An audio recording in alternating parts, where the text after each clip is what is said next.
It's your favorite Eastside nigga, Eastside K-Boy. Welcome to Los Angeles, the home of the Dodgers, the home of the Lakers, the home of the bright lights.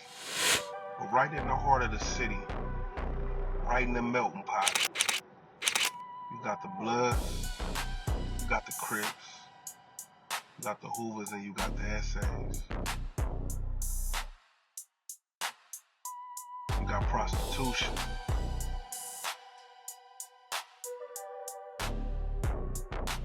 You got corrupt police. You got the man. And then you just got the honest man and woman trying to make an honest living. All in one area. And everybody has one similar goal. That's to make money and make it out. So come join me. I'm gonna take you deeper. A little bit further into the heart of the city. And let you know the good, the bad, and the ugly. This is Los Angeles. It's the deal. It's your favorite Eastside nigga, Eastside K-Boy. We're in the low bottom Eastside right now. We're in the home of the 4-packs. Y'all happen to catch me on a great day. I got Akon out here. Akon has slid through the hood. Man, it's a beautiful day, man. It's a beautiful day. Yeah. So, Very beautiful day. It's a lot of history over here, though. Like, I'm gonna take y'all to the other spot.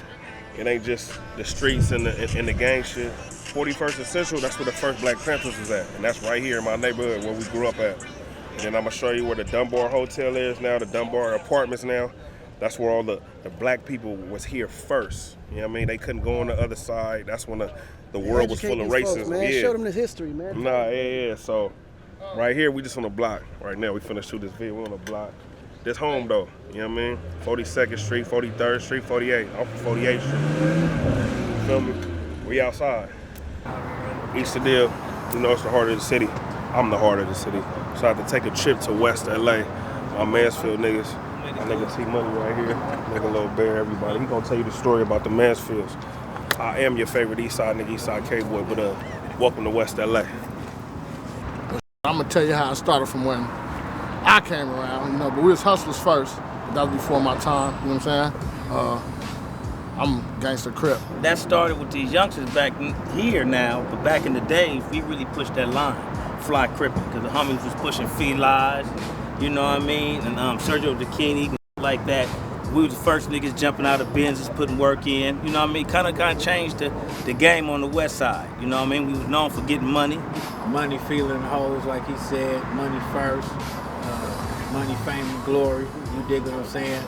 Neiman Marcus hats, and Fila sweatsuits, Sergio Takinis, you know what I'm saying? Staying fly, you know what I mean? Giving it up and showing these niggas what to do. They being modest, like the homies put a lot of shit on before niggas was getting into it, like bringing celebrities around, cracking into Hollywood, and being with the in and out of town getting money.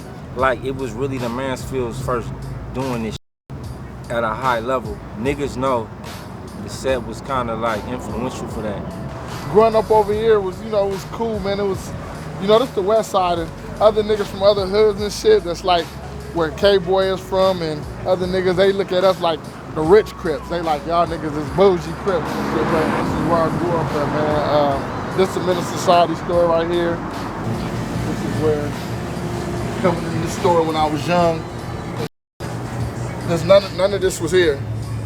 None of this was here. This wasn't no bulletproof glass. It was just where he took the lady in the back right here. When he made her go get the video and made her go get the video. Hopped over the counter. I said this wasn't here, I'm the real old dog though. Niggas will tell you. On the west side, I'm the real old dog, for real. Over here. That was about him for sure. Shout out to the homie Dougie D. For sure. Dougie D brought all that plus a bag of chips. That was all him. You know what I'm saying? Beb did the vote. Heavy D. All that. Everybody. You know what I'm saying? Mike Tyson. Bobby Brown. Yeah, Bobby Brown. Big T Money. Shout out to Big T Money, man. All of Big Bugsy. Everybody, the originators, man. How can that? Yeah, that's how I got in the music business. I got in trouble and got tried as an adult when I was 16 years old and ended up doing 7 years. I went to Y and came home and the homie that they mentioned in Dougie, he already had kind of sold up the music. That's who brought like everything to the hood as far as music-wise. He had, I think he was signed to Mercury Records. I'm not sure, you know, if I'm not mistaken, it was Mercury. And he had a deal, he had some songs out, had billboards all over LA and shit like that. So when I came home, they was asking me what I wanted to do. And I just told them I wanted to do music. With my homeboy Baby Looney, he was kind of like fucking around with the music. And when I came home, we went and picked up Pimp C from the airport. He was like, we finna go pick up Pimp C. I didn't know Pimp C at the time. You know what I'm saying? I knew who he was just from TV, watching jail and stuff like that, videos. But my homeboy Dougie that we was talking about, my homeboy D-Mac, they had a house on Coldwater Canyon and Clean back in the day. So when I was like young, they used to take me to their house, and that's where I met like Jada Pinkett and Tashina Arnold and a bunch of celebrities, you know what I'm saying? The Wayne brothers, everybody used to go with my homeboy Dougie and shit. And then he had a spot where it was Cloverdale, right? Yeah. And all of the artists used to sign his door. So like his door is full of like artists and shit, like Heavy D and Belle Biv DeVoe, like they said, Bobby Brown. Like if you go on his Instagram and shit, like he got Kobe Bryant on there multiple times. And you could tell it ain't like I seen Kobe and took a picture. It's like multiple pictures. So he done had Kobe Bryant over here. He had Puff over here. He had Mike Tyson over here. Everybody done been over here to the Mansfields. Like I said, we kind of was the first people and shit, you know, that was kind of doing that shit, you know, on the west side, especially on the west side. Yeah, it's the notorious 49th and McKinley. That's where I grew up at. That's where I was raised at. It's actually where the gang started at right here, 49th Street and McKinley.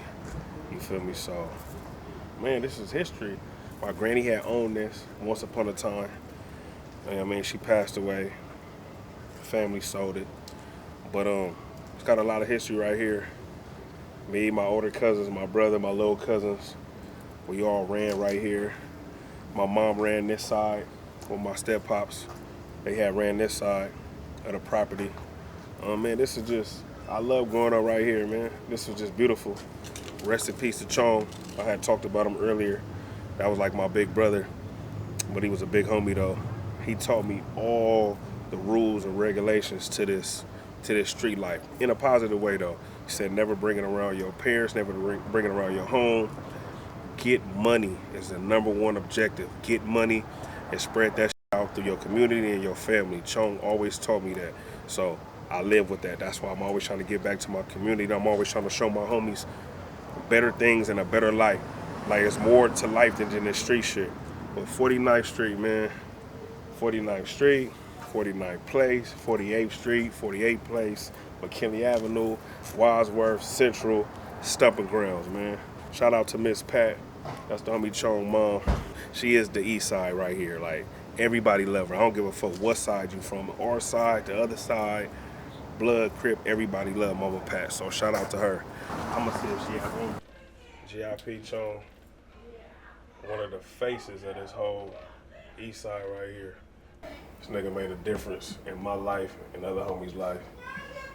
They allowed us to come into the home where he was raised at. Chong right here.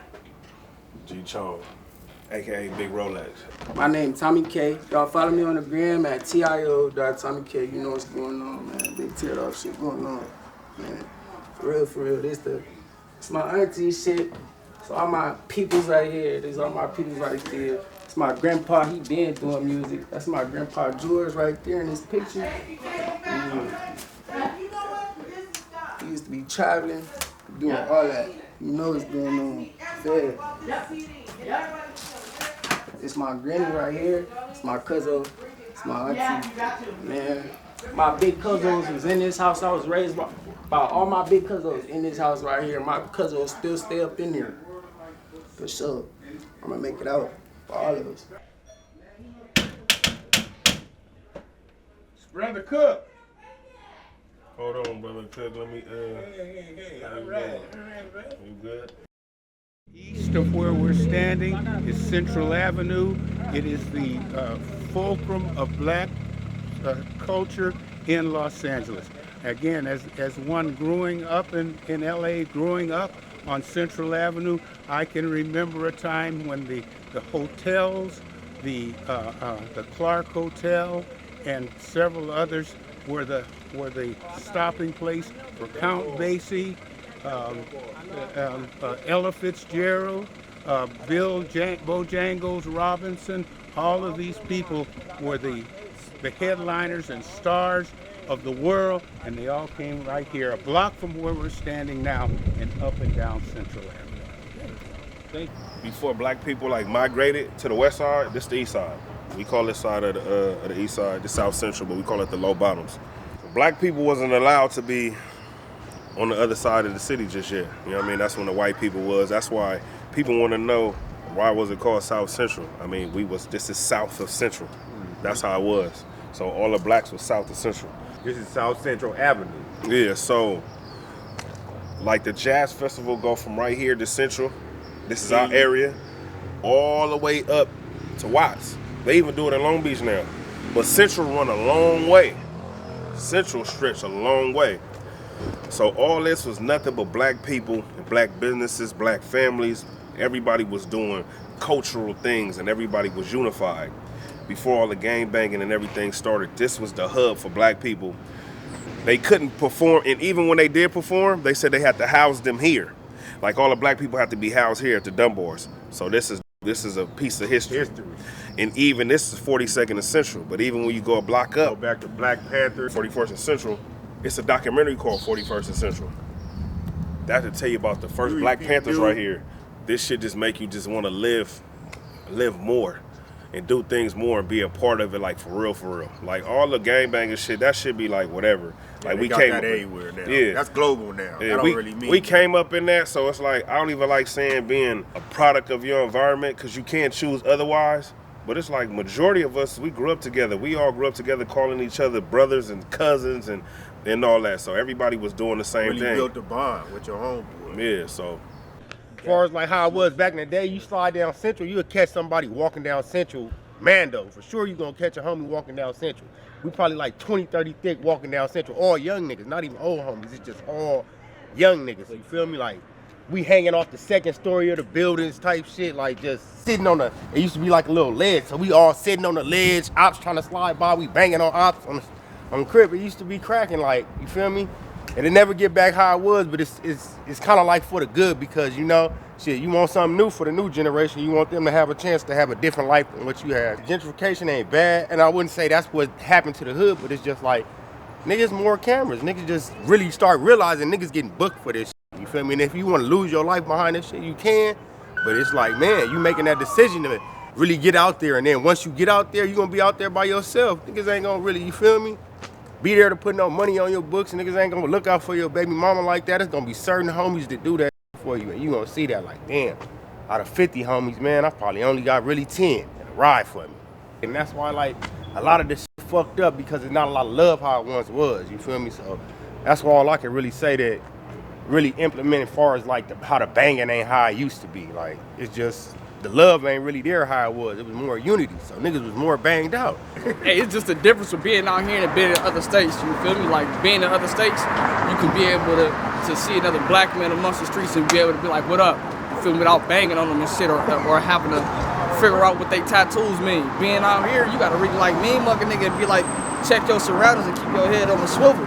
You feel me? And trying to get beyond that, bro. Like trying to change the narrative to be able to walk these streets safe.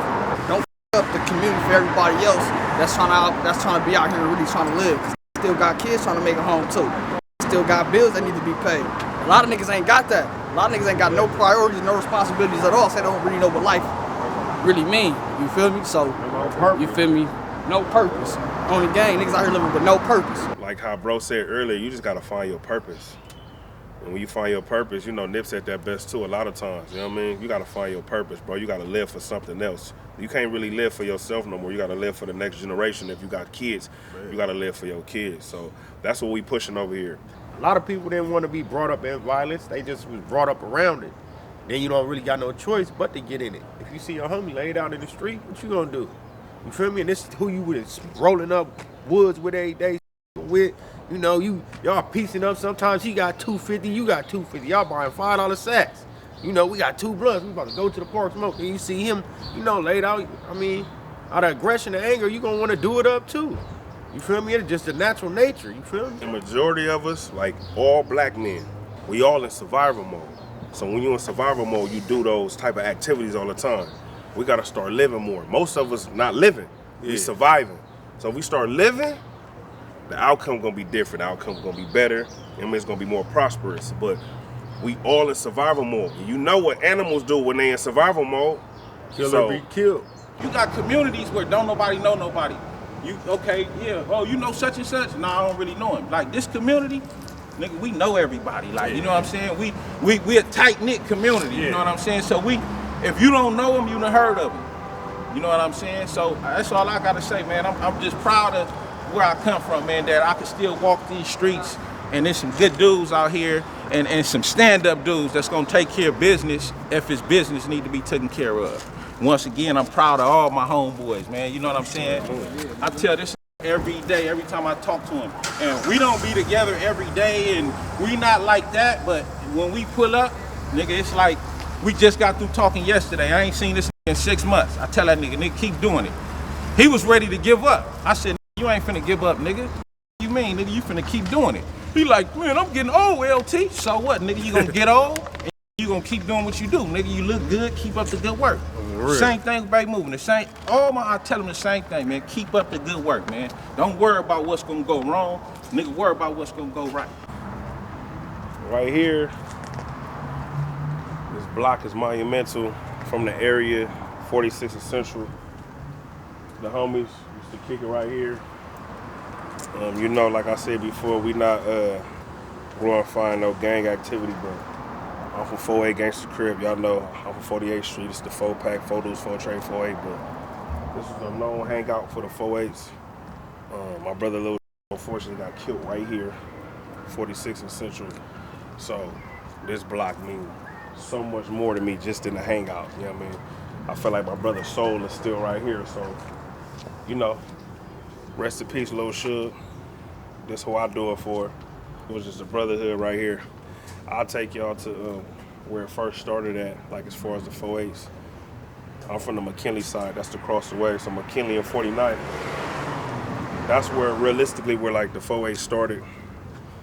Trig, G Mooch, G Pool. From my understanding, them is like the 4 founders of the street, but you know the saying, the founders of 4-8 Gangsters. Yeah, it was a clique at first. It was McKinley Ave Hustlers. Then it became CHI, Can't Help It. And they adopted the whole GC, which is Gangster Crip. On this side of town, it's a lot of Gangster Crips. So Crips is broken up in 2 factions of last names. You either got the neighborhood Crips or you got the Gangster Crips. Majority on this side is the Gangster Crips. So 4-8 probably was established, for me knowing my history, was in 1993. I mean, 1993, late 1992, early 1993, that era. And then, you know, it was always 4 loose and 4 trade Gangster Crip. The 4 trades is the oldest ones, though. Like when it was West Side Crip and East Side Crip. You know, Tookie was on the west side, Raymond Washington was on the east side. The 4 trades, if I'm not mistaken, if I remember correctly, getting my history lesson, was the first street gang that put the street on their gang, 43rd. So yeah, the older homies. Yeah, I'm Nutty, man. Nutty Brown, man. You know, grew up around this in the 30s. You feel me? 30s, South Central LA. You feel me? And I've been outside a long time, man. I've seen a lot of shit. Been through a lot of shit, man. You know, jail, prison, YA, all that youth detention shit. Went through all that type shit, man. You know, father 6. Trying to make it make sense, man, you know. Trying to give a different life to this shit, you feel me? Trying to push this shit in a different narrative. Cause this shit was all, you know, gang-bang violence, deaths, you feel me? Even this year alone, I'd have been to probably like 28 funerals. 39th Street, Harlem, Lundy Avenue. Crip, you know what the fuck going on, it's the gang, ASM, Harlem. You know. Yeah, King Park, no March, you know. 3916, you know. It's the gang. Always outside. Yeah, it's my young troopers, nigga, man. Know what you the know. fuck going on? Gangland. And we not just right here, nigga, on Crip, nigga. On Crip, there's more sides to the hood than this, nigga, on DG, on Crip. Alright. I wouldn't say this, I wouldn't recommend y'all to do this. Like, don't. I wouldn't brag like this cool, like, you know. lose homies, like, this real life, like, this shit real. If you ain't prepared for it, if you ain't ready for it, you will get knocked off your feet out here, bro. This shit chestnut checkers, bro. You gotta know what you doing, bro. That's one thing. You listen, you gotta know what you doing, man. If you out here, this ain't no little boy game. This ain't no kid game. People lose their life. This is real deal. Like I said, I've been over the 28 funerals this year. This shit real around this. Like, you know, like, yeah, man. You gotta know what you doing. If you think you out here wanna gangbang, wanna step into this life, yeah, man. This shit ain't on Instagram. This shit ain't on glitz and glamour. Early. Bitches ass shaking, nah, nigga. On the real. Look cool on the internet, but shit, when nigga really out here, bro, shit, that shit trenches. Like, I be seeing online, they be thinking like motherfuckers just barbaric. Like, shit, we got families, we got friends and all that. It's shit, man, it's the same thing. I be looking at it how like college people have like fraternities and shit. This is like our fraternity. This our brotherhood. This our family, you know? Outside of our, you know, biological. My name Crips. The infamous Keyway from 39th Street, cuz Kingport, on with the crib. Yeah, homie, you feel me? This is where I grew up at. This is the land that I came from, you feel me? On Water Crib. Nigga put on for this shit, you feel me? Nigga on Crib, this ain't only just a hood. We a family, cuz. This is community, cuz. We do it for the community, you feel me? On the hood. Nigga ain't playing, like, you feel me? On Water Crib, and we supporting anything that come up out of the community, you know? Rolling Crib, you know? DGC, yes, feel me? That's what we about, cuz we about making it, you know, on DGC, you feel me? This shit didn't choose me, you feel me, nigga? On Crip, it chose us. How is the area different from when you grew up to now? Oh shit, man, it was way more black people around this. Now it's real gentrified. Gentrification is real, man. You know, and so they finally realized how they finally realized the value in these areas. At first, these houses wasn't worth too much. Now, the house that my grandma live in now, over here, it worth 1.4 million. No cap, you know? But that's just the area. Can we ride by USC, Coliseum, the Staples Center 15 minutes away? You know, it's a lot of stuff going on. So for sure, yeah, gentrification. And how does that make you feel? Shit, me personally, shit, man, we could get some chip off of it. I believe the new faces bring income. People want different things, you know, it's just life, you know, so shit. It could be positive or negative because other people don't even like to even see, like, even understand the community where they moving into. They just try to switch it over. Nah, you got to understand what's going on around this first. You feel me? So it could be a good and a bad thing. I don't got no problem with it, personally.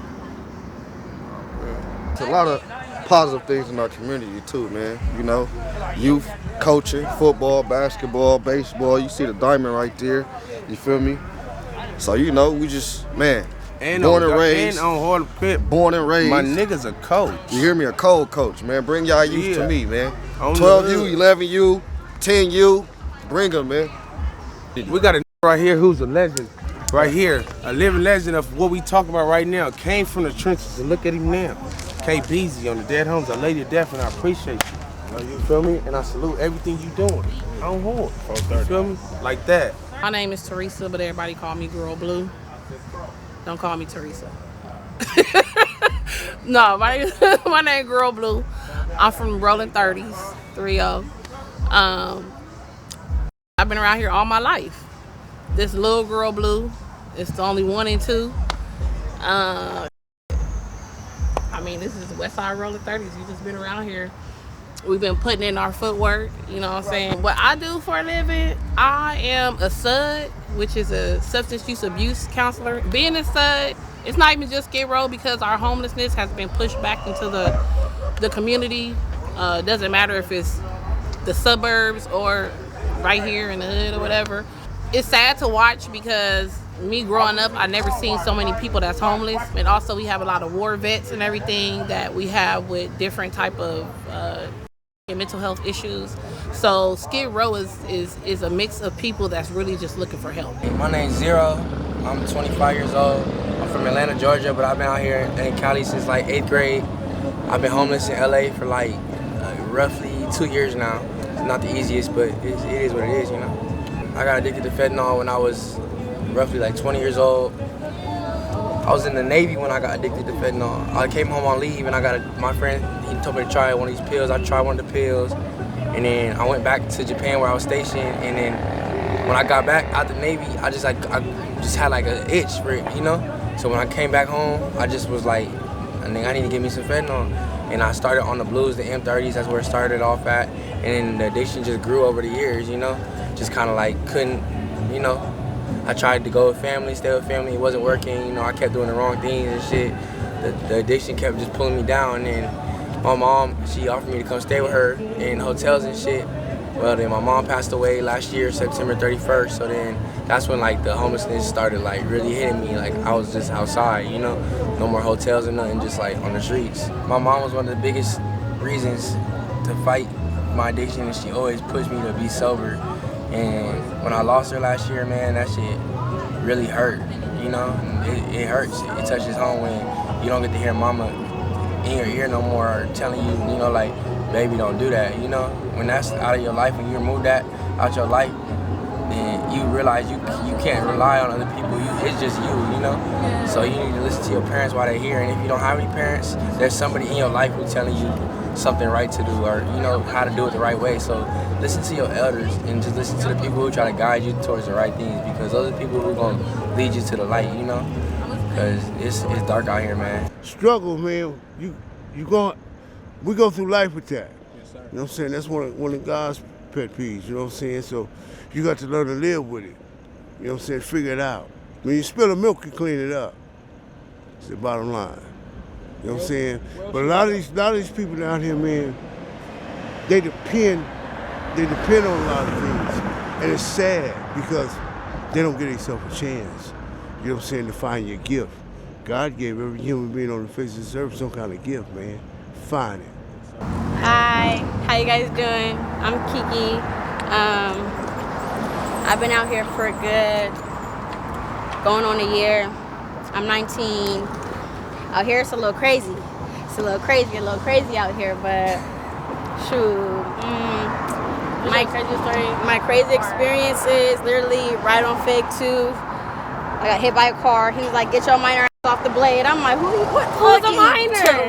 Ran me over, boom, and I fell. It was the craziest shit ever. And my goal through this is to help me and help my son. And I don't want to be doing this for long. Like I don't want to do it for long. And basically, my goal is to get up out of here. I don't want to be in San Diego no more.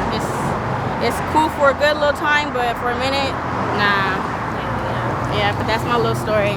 Well, I'm KK. I've been home since I was 17. I'm 23 right now. I think my craziest experience on Feed, which is like me, just to say, like, honestly, like, it's cool to make your bread, but you gotta be careful out here, especially when you're young and shit. Like, one time I went on a date with a trick, and he was like, he didn't finish, basically, so he asked me, like, oh, you got a homegirl I can see? I gave him my homegirl, and he put a gun to her hand. So it's just like, being out here, it's not all shit to giggles, and like everybody just make it seem like it's just a game. Like it's all cute, it's not all sunshine. It's not like that. Like you can, it's crazy. You get raped, stabbed. It's hard. It is. It's hella hard. It's crazy. And you just gotta, keep your mind to your shit and stick to your and make sure you have a goal doing this. Make sure you guys really have a goal. Don't just be out here spending all your money on bullshit. You all gotta stack your bread. Stack it up. Make sure you get you a car, apartment. You gotta have morals and goals. And if you have folks, make sure he's elevating you. Make sure he's elevating you. Just not buying you outfits and food. Cause that's not the thing. Shoot, on a slow day, you shouldn't be making less than a band. Yeah, you shouldn't. Especially if you down. But if we're outside all day to the more like till 9 a.m. to like what, 11 p.m., you should have been made probably 800 to a band if you're down all night. But at least. The most you can make out here, for real, if you're really on it like that, and you're net pinking, you can make a cool, 2 bands, 1,200. It really depends if you're on it. If you're really on it, you gotta really be on it. They be making some money. I'm not even gonna lie. I had a with me one time, and she was like, she wasn't bragging. I just told her, just take anything. She took a $40 day. Like, $40. And so for real, $40. You're really not like, you're not supposed, like, if you make your money, but 40, no, 80, no. Really, for real, nothing under like 140, for real. Like, that's what you, like, you're just because you're out here selling it, you should know your worth. Yeah, you gotta have a word, definitely. Some price on that punch. They gonna pay for it, you just gotta really itch out of them. Exactly. And then even when they try to bargain with you, nigga, stiff. I'm stiff on my prices. I don't give a fuck. Because 9 times out of 10, they open up their wallet. You see more, you see how much. You got 130, you got 140. Stop I'm lying. like, stop lying, man. You got more. They be trying to play you. They're not called a trick. You just gotta learn how to upscale, babies. Hell yeah. Very much. And they will have it. They be trying to play. I don't like that. I do nice about that. Definitely. Joe, we still on the east side. We in my allies hood. It's the East Coasters. They call it the 6-pack. 6 deuce, 6'6", 6'9", 6'8". But my homeboy, we call him Fat Boy Monopoly, Tiny Dobie, Terry Roden. He got businesses, bro. Numerous of businesses. This is what you should follow your footsteps. This is what you should glorify. This is what you're supposed to champion. Your homeboy having these businesses. Really out here though. Really out here, and he playing me. Shit, man, it's all about building and buying a block. That's the movement we pushing out here. And you know, from the 80s to the 90s, mostly all this was all black at one point in time. Now it's like, you know, blacks is, we only own 5%, so our new movement from the destruction of, you know, where we come from, we trying to show like the whole different from all the stores, just like one of my stores. This happened to be on the east side, like you said, one of our allies, but the real goal right now is, you know, pushing positive in the community, showing like we can own a block. It's one of my properties too, not just one of my stores, so that's what we own, you feel me? And all started like, you know, from where K-Boy from, off the east side, went to low bottom, like I said, right here where we at now, one of my properties, this property on 64th and San Pedro, and we all, where we come from, we was banging the Crips, you feel me? Raymond Washington, the person who started Crips, actually died right here at these apartment buildings right here. The person, the founder of Crips, Raymond Washington, started right here with all this, to make a long story short, it all started right here, but my upbringing come from the low bottoms out the east side. I don't know if y'all went over there, but our area per se is really historic because that was part of the Black Panther movement, you feel what I'm saying? So all of us come from that era. We all come from when, let's say, when they stopped the Black Panthers and the Reaganomics and all that stuff, when they tried to stop it, all of us became, the infragment of that was the young Crips from my hood. And generations after generations, the destruction was that we thought what we was doing good was really bad. So me coming up, you know, I done caught murders. I done fought 3 different murders per se. I done been shot like 6 times. I done stood trial on 3 of the murders. And happened to get found not guilty, but I ended up doing 10.5 years. Within that time, I started writing books and also seeing like the light that the revolving door was, that we all keep ending back up in jail. So I decided to change while I was in prison, man. But like I say, the real upbringing of it, starting from the Crips, which is the 4 Trays, my block, it's the 4 Trays. We like one of the original Crip sets from the east side. And being that we're the original Crips, we were surrounded by all bloods.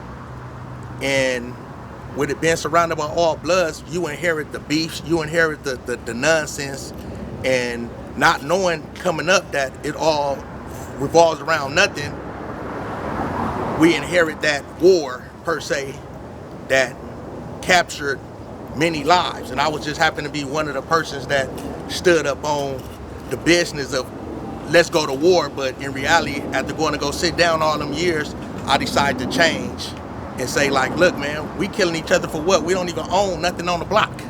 We killing each other, but at the end of the day, when we leave and come back after doing them 10.5 years and 20 years, I realized we don't own nothing. When I came back, all the blocks that I was from and gangbanging on, like I said, we was 90% blacks. Now it's only 5% blacks. So it taught me that we don't own nothing. So as soon as we go away from all the years from our families and stuff, change, and it was all out of, you know, stupidity. That nigga being modest, man. That nigga got like 4 stores. I'm probably saying less. You probably got way more than that. But he be actually owning the property that the store be on. That's the big thing though. So, you know, he be trying to teach financial awareness to the community and the homies. And whoever want to get the game, he gonna give the game. It's all of like the YNs around here. There goes personhood, like the new form of gang banging nowadays. These kids, they go online and be like, oh, I'm whoopty whoop, I'm in your hood, and they'll spray paint and put K and put disrespect. So I took that whole spiel from what the YNs doing, right? How they go to people's hood. Now, knowing that I was in the streets, hell of it, and I had a reputation, I was in prison with a lot of dudes who running hoods now. So instead of going to, let's say, my enemy hood or people I used to call my so-called enemy, I go to their hood like the YNs. Yeah, I'm in your hood, I'm in whoop-de-whoop, but look, you see this block right here, you see this house right here, you see this building? This building is for sale. Now the goal is to buy the block. If that's what you repping, this block is for sale. This building is for sale. So that's what I took, and it kind of blew up out here because, like I said, that was the YN. So when people first see it, they'll think I'm in somebody's hood disrespecting them. But I'm not in a hood disrespecting them. I'm in a hood saying, hey, look, bro, we banging and we dying and we killing for this block right here, but none of us own nothing. But this for sale. Either we gonna buy it or they gonna gentrify us. So that was like the whole move of that, and just so happened in LA, it kind of like took off because most people who seen it be like, oh, that's that, he from whoopty-whoopty, he don't supposed to be over here. But the older dudes I was locked up with like, no, man, that's that, he used to be that, but look, this what we really need to do. And he giving the hood something different. And he telling us, look, this how we do it, this how we gonna buy it. Because most of the dudes that's running these hoods now, I was in prison with. So most of the older dudes who know, they gonna be like, oh no, that's whoop-de-whoop, he really with that. And look, if he doing it, we could do it. And I'll be honest, bro, I just really took like a script from Nipsey play, bro. I studied Nip and them whole play and was like, damn, we could do the same thing. Yeah, man, this what we pushing. Like all that other shit, it's easy to, like I told y'all before, earlier in this doc, it's easy to get on here and talk about, oh, what niggas did, and niggas are shooting up this and doing all that. That's bullshit, bro. Niggas hear that every day. I understand that ignorance is bliss, negativity get a lot of views, but we ain't trying to get them type of views. We trying to, when niggas see this and young see this, they be like, damn, they really doing something. They come from the same community as me, or even it's not the same, we still live by the same codes, just different blocks, just different cities, different states, bro. We all go through the same struggle and trials and tribulations. But look what we doing though. Look what we can do. Look what we making our mamas proud. When they see this and they see us talking like this, like I told y'all before, he was on Vice, and he was a part of, what was that? I was a teenage felon, right? So I learned my lesson earlier. We was in the halls together. That's the furthest I went. You know what I mean? I went to county like a couple of times and all. I ain't really do no real time, so I don't even perpetuate that. But I went to the halls though. When I was young, I went to the halls a lot. We was in the halls. And you know the crazy thing about that? I remember sitting in the halls and you was like, hey man, I'm not never doing this shit no more. Like this right here, TD, y'all can have, and he told me like, hey, y'all can have this shit, bro. I'm going out here, I'm about to try to take care of what I gotta take care of my, ooh, it's kids too. Yeah. See, one thing about K-Boy that I can really say, even as kids, he already had like the mind frame of saying like, I'm gonna do my family shit, I'm about to do my music shit, and I'm about to do what I gotta do to survive. Us, like, we were still caught up in the bullshit, whereas he was already thinking differently, because even like we was talking like on our Vice interview, and he was like, man, Terry was thinking different, but in reality, he was thinking different because now as I'm older, I was thinking dumb, like the dumbest shit ever, because we was brainwashing. Now, like you say, you teach these kids, they can see, we could talk about the shoot 'em up, bang, bang. We could talk about all that all day. We could tell war stories like Pac said, but the truth to the matter of it is, look, man, the real understanding of all this shit, the inheritance of the game, with Crips, community revolution and progress, even Bloods, brotherly love over whatever the Bloods motto, whatever, I can't really say, but whatever they came up, it was all to protect the community at one point in time. So in regards to all of it, whatever happens, when Tookie went down and Raymond Washington's and all that stuff, and all the T. Rogers and all that stuff, at the end of the day, people start pushing like this wasn't what we was meant out to be. We didn't start this. We made this to protect the community. Now we killing each other in the community. The marathon continue pushing for hustle. Buy her every day. This don't stop. Marathon burger, you know. You know what I'm saying? This is the first one. We about to open 1 million of them motherfuckers, but when you're in LA, make sure you come through, come fuck with the real ones. Marathon burger. See what I'm saying? It's only right. The best burger in Los Angeles. It's very soon. The best burger in the world, Craig. The best burger in the world. You feel me? everything that he spoke into existence, you know what I'm saying? Besides the tragic loss, you know what I'm saying? We right here with my brother Black Sam, you know what I'm saying? The rest of the team, you know what I'm saying? The family. We right here holding it down, you feel me? Putting our feet in the sand, you feel me? Facts. The culture of Los Angeles, you feel me? It's all on the end. It's the culture, you feel me? When nigga ain't stacking it up, saving it, you know? You hear the song? You don't know who's swimming. You don't know who's swimming to the tiger, man. You feel me? Rest in peace, Nip. The Marathon Burger. This is the heart of the city. This is Los Angeles. I've been y'all host, Eastside K-Boy, your favorite Eastside nigga. We out of here, nigga. We gone. We gonna end it. Eastside, Westside. We gonna end it. We gonna end it. We gonna end it. You know what I'm saying? The Marathon. nigga. The Marathon. Imagine when I goes back. Where your hoes at? Where your roads at? Nigga K-Boy. What is the heart of the city? The heart of the city, nigga. You right here on Milshaw. You know what I'm saying? We're West Side. Rolando at that. You know what I'm saying? Shout out to my niggas, man, at the 4-pack on the East Side. Nigga, we out here.